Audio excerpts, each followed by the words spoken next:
મુનશી પ્રેમચંદની એક સરસ મજાની ટૂંકી વાર્તા છે બડે ભાઈ સાહેબ.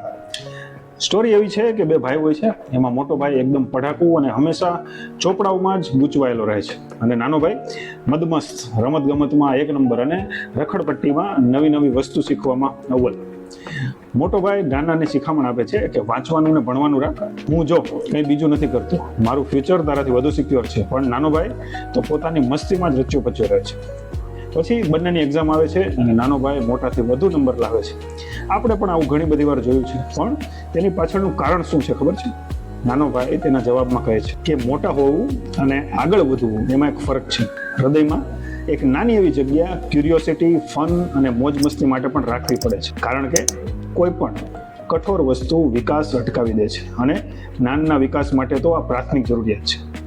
પોતાના વિચાર, આચરણ કે નિયમો એટલા કઠોર ના હોવા જોઈએ કે તમારા પોતાના વિકાસમાં જ તે અવરોધક બને.